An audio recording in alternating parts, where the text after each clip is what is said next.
right, you bunch of yahoos, strap yourselves in for another episode of Dan and Don's Toxic Masculinity. In other words, shut up, sit up, and pay attention. And welcome back to another episode of Toxic Masculinity, where we are here to entertain, offend, defend anybody and anyone that we care to. I mean, so it's still here in the United States. You have the right and freedom to either watch us or not. That's your decision here. Right now, I've got my cohort in crime, the one, the only mustachioed Don the Predator Frye, and yours truly, Dan the Beast Severn. We have a special guest this evening, all the way from Russia. We'll find out exactly where, but we have Oleg Taktarov. He's a fighter. He's got a submission grappling background, a judo background. He's got a mixed martial arts background. And more recent time, basically an actor in quite a few different films. So we're actually honored and pleased that he has joined us. It's actually very early in his part of the world where we're at, and we'll get to this as we commence in this topsy-turvy episode of Toxic Masculinity. I really need to lay off the caffeine this late at night, don't I? That's a mouthful. Jeez. Watch out. Who's rollerball with? It was Chris Caan. I think he lost all his star rising. It was LL Cool J, Rebecca remains famous, and the bad guy was Jean Reno, the French actor. Well, if you remember the guy. I don't know. It was an interesting film. It's a remake of a 1974 film with a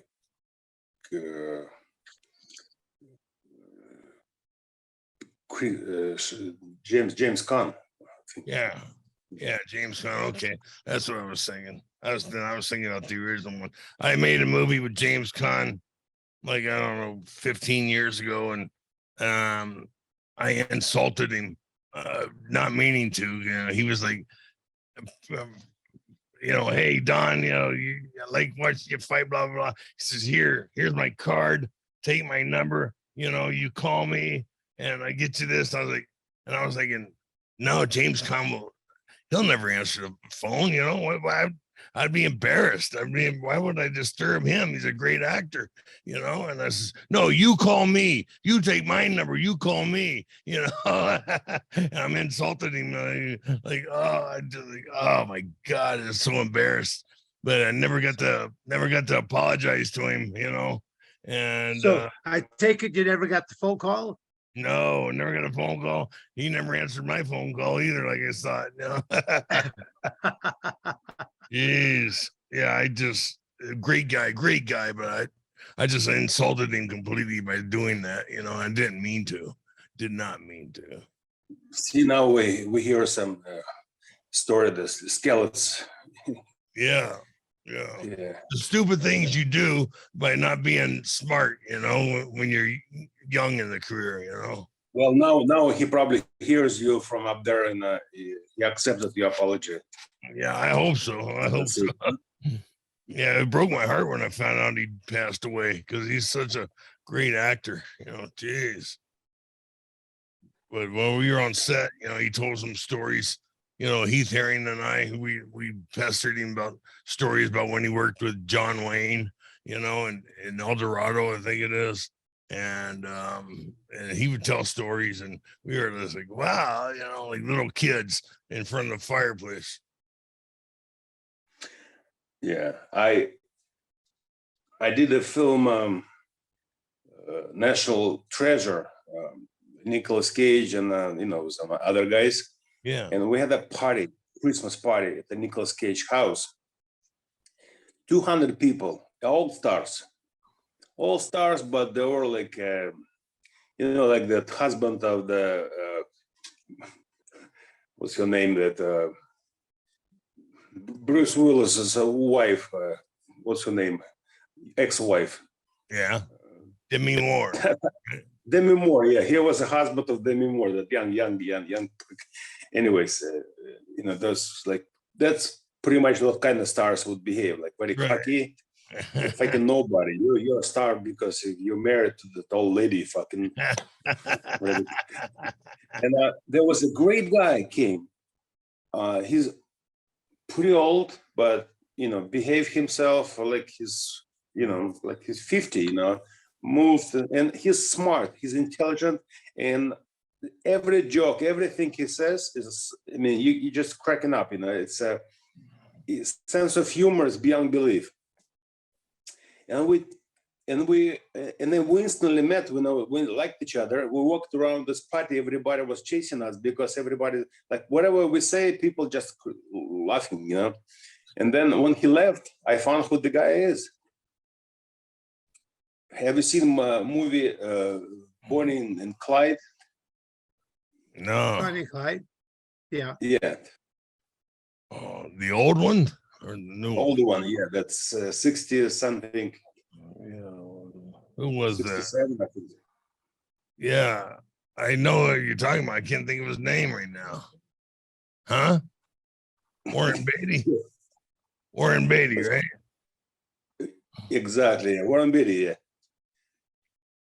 So, Oleg, you just met, you guys got along, and this is a legend, Yeah, fucking, I mean, he was the only normal guy at this party, you could Right. have an intelligent conversation, and you could laugh, he was a great guy. It's an older. Well, he don't give a shit anymore, He'd already reached that peak, in Hollywood, and he didn't have to kiss ass anymore, so he could be a natural guy. Where most people in Hollywood, they gotta rub somebody's balls, just to get a drink. That was very shocking to me because every time you go on the party, you see stars. I mean, according to like the foreign people, like I am at that time, you watch them on a big screen, and then you see him on the party, and they act like they are just nobodies, just like the ass kissing and begging for shit. I'm like, I mean, you're a star. How can you be like this? It was very, very shocking to me at that time. Yeah, Hollywood's a really, really weird place. It really is. I remember it was a party in Bel Air. It was right after September 11th, so we're just gathering money and collecting money. That was for September 11th, and I remember it was a bunch of younger guys. I didn't know anybody. Like Matt Damon, I didn't know anybody. Those guys. I mean, I didn't. There was who else? There was like 40 of those. I only knew Samuel Jackson, and everybody else was like Eddie Burns. That's it. Everybody else became stars after it, but it was like 40, and they're all listening. They're all asking me, listening the stories about UFCs. That's all they care about. Yeah. Nobody wants to talk about the film business. And when Michael Jackson came on the Lima, I think it was maybe 6 girls taking picture with him, but nobody came to him like just by himself. All the boys wants to listen to UFC stories. Yeah. So. Well, it was so controversial at that time period. I mean, it was, people were trying to ban it. People were trying to do all kinds of things. I mean, it was almost like taboo. You had people like Senator John McCain that was trying to do away with it. Certain states would not allow it. Yeah. John McCain's a piece of shit by far. I remember when I went to UFC 9. When I'm fighting UFC 9 in Detroit, they called me up, asked me if I would do an interview for the French magazine. I said, yeah, send them up. And they says, man, we're so glad you would talk to us. Nobody would talk to us, and this is really, well, what do the people in France think about the fight? They think, oh, we think you guys are monsters, They were scared to death. We were popular monsters. I gotta say, like in Japan, especially when you get chased by a few thousand people. I mean, that you know that you're not like really a monster, I guess. Yeah. I remember when I got my first car, I'm driving the car, and like 7 out of 10 cars just honking you, that they recognize you through the window. Yeah. It was crazy. That I don't know how big the modern stars. I mean, what I can see that they very quickly get forgotten. But in our case, I think we stay for, I don't know, good 10, 15, even 20 years on the Right, top. right. It was Yeah. was not a bad. No, we all had a good run. We had a good run, you know. Yeah, you know, Yeah, 2003 it was 10 most popular fighters. We were in some casino, I think on the East Coast, right? Yeah. 2003, we got awarded like the 10 most popular fighters or something. Right. Remember, you were teaching me how to drink vodka with the Vicodin. I still remember. With the Because what? Vicodin. Oh, Vicodin. Oh, Because yeah.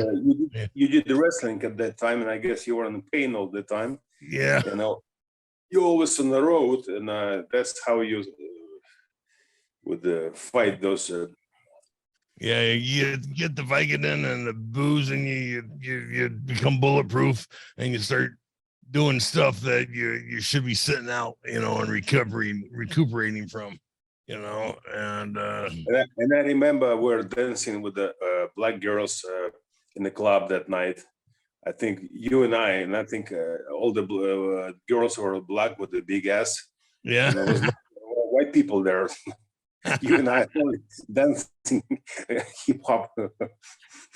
It was actually in the Michigan somewhere, Yeah. I think. Oh, it was Battle Creek, Michigan, right?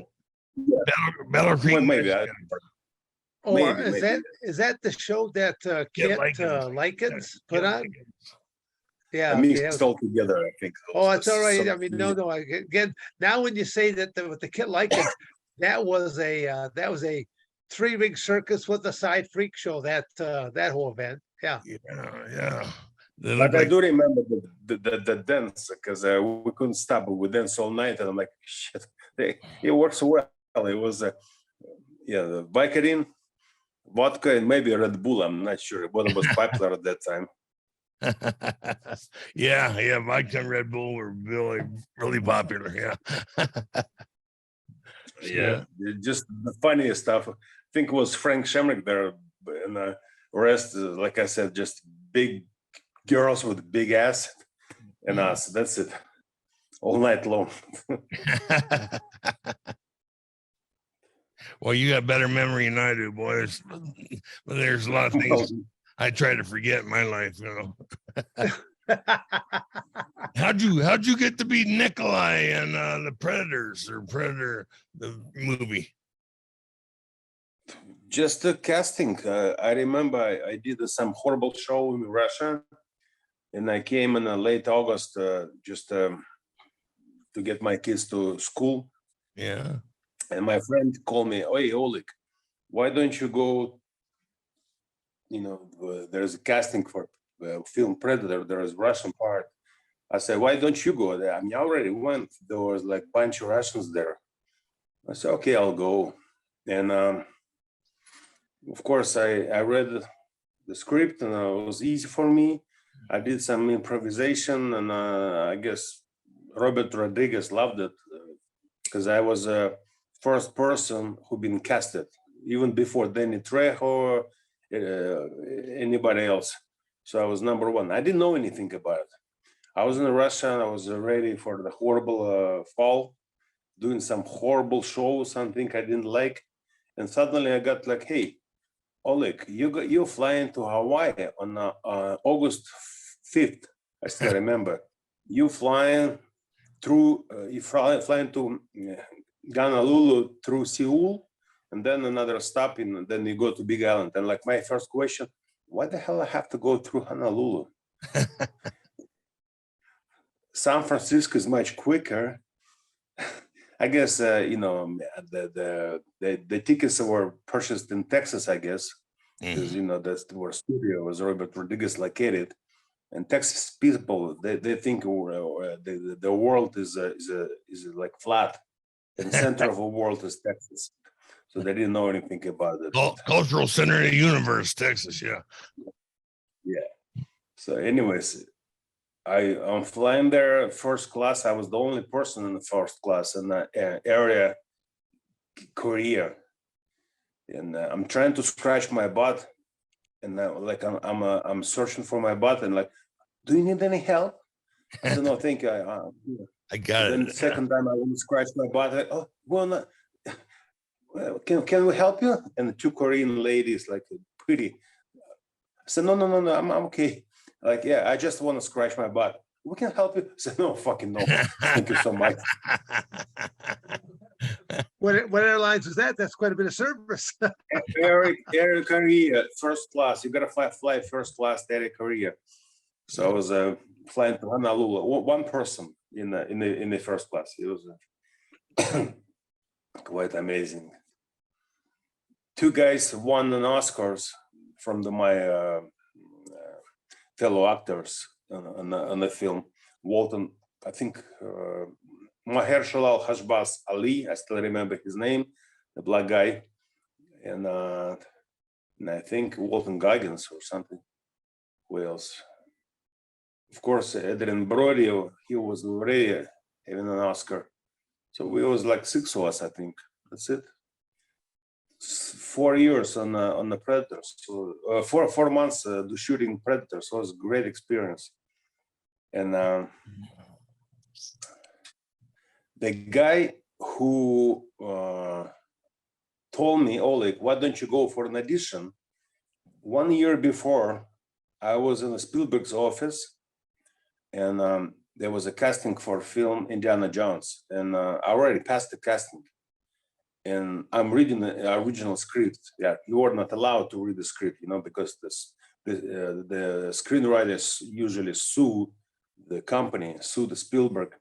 So they usually give another script for you to read, to do the audition, and then in the office you get the chance to read the original script.